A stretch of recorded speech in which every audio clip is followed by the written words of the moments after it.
Good evening, parents. Welcome to HomeQuest Elementary 2020-2021 Open House Parent Night Meeting. My name is Kimberly Toney, and I'm the principal here at HomeQuest Elementary. Tonight, you will hear from your child's teacher.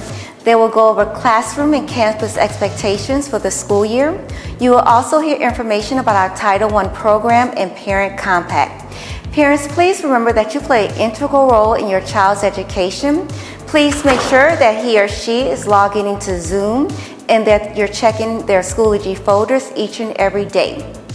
Parents, the first day of school for our pre-K, K students will be September 29th, which is this Tuesday.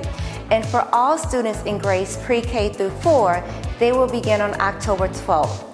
I know that you guys are accustomed to bringing your child to class on the first day of school, but this year we will have to discontinue any parents entering the building due to COVID-19. Please know that we've been doing everything possible to ensure that your child is arriving into a safe environment. Parents, thank you for everything that you do. We are looking forward to an amazing school year.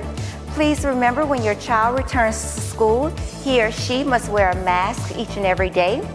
Please make sure that they have a refillable water bottle, and make sure that you are teaching them the expectations of keeping their mask on each and every day. Thank you, and please do not leave just yet, parents. Make sure that you click the link below to hear about our Title I program, and click on the link to find your child's teacher. Thank you, and have a great evening.